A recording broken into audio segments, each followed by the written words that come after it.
I see you hiding up there. I see you.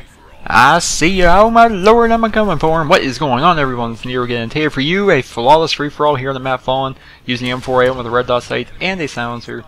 Pretty good match, pretty good setup. You guys see a little trick right there. If you join free-for-all late and you press the B button, or what would it be, circle on the PS3, you can kind of spectate where people are at in the match. And I saw where the host, or I don't even know if he was the host, he was just the first person that they initially showed me. I saw he was sitting up here in this building, camping around. So I decided to run up there, I shot him down, shot that guy on the stairs. Now I'm turning the corner, and I'm going to shoot this guy too. Now I'm up, I got 3 kills. But if you look at the bottom left hand side of your screen, you're going to see there's the leader of this particular game has 600 points. And 600 points in free-for-all means that that person has 12 kills. 12 kills. I joined late. I need 30 kills to win. He only needs 18. What kind of situation am I? What are you throwing me into here in Infinity Ward? But I end up pulling it off. I end up getting the flawless free for all. Pretty good match. Pretty good all-around gameplay. I mean, by any standards at all, flawless free for all is something to be cherished. Something that everyone just loves to watch, right?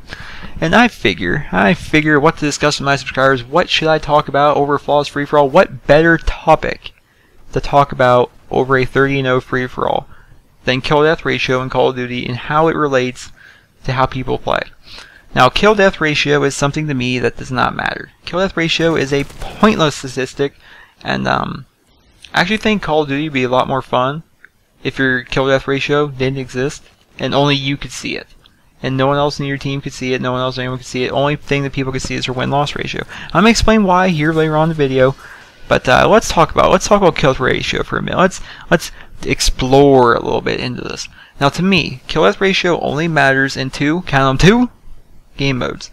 Those game modes being team deathmatch and free for all. And the reason those are the only 2 game modes where KD honestly matters to me is the fact that they are the 2 only kill dependent game modes here in Modern Warfare 3. Kill dependent in the sense that the amount of kills you get and the amount of deaths you receive in that particular match directly affect the outcome of the game.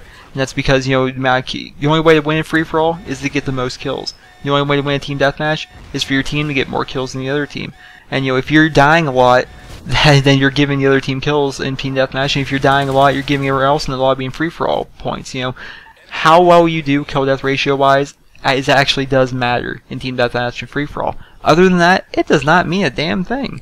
If you're playing domination, you can go hella negative, you can go double negative, and you can still win if you're capping flags, defending flags, and capture the flag. You can go double negative, double negative in the sense that picture double negative having twice as many deaths as you do kills, like going 5 and 10 or going 6 and 12. That in that scenario, get that in your head. What other game modes are there? There's search and destroy. Sometimes you can do that, if you're planting the bomb and you're, guarding it for a little bit and having your teammates help you out. Headquarters, demolition, any game modes, right? Any game modes besides team deathmatch or free-for-all. It does not matter what your kill-death ratio is. And then I've been getting a lot of hate recently because, I'm one of those guys on, on YouTube. I actually do read every personal message. I do read comments on all my old videos as well as my new ones.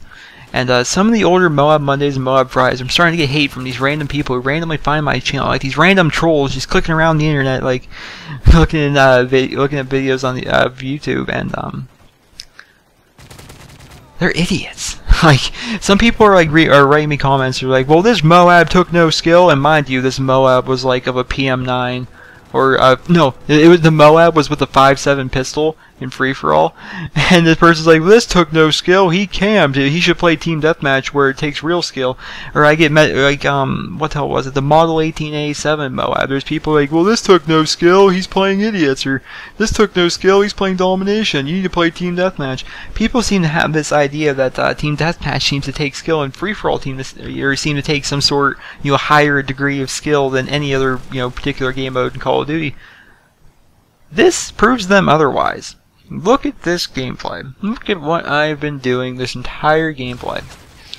Oh, real quick. Oh, there you go. Shoot him down, get the Predator. What have I done this entire goddamn game mode? I have sat within this little confined 12 to 10 foot area and just abused the spawn system, basically.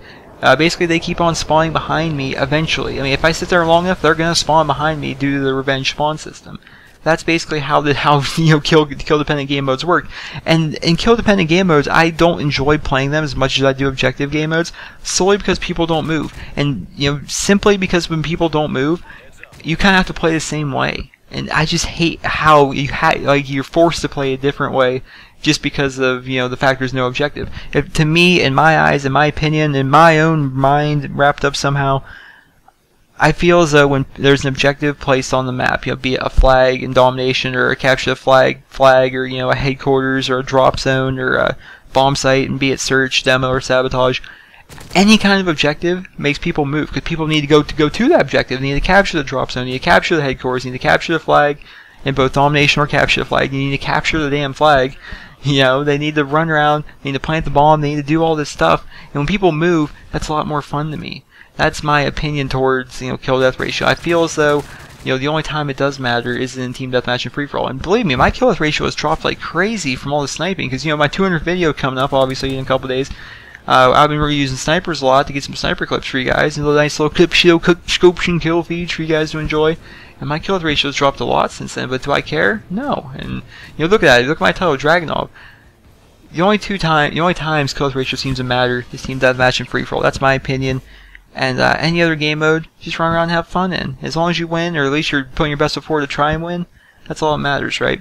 Flawless free-for-all, final score 30-0. And I'd like to ask you guys in the comment section below if you could go ahead and answer me quickly.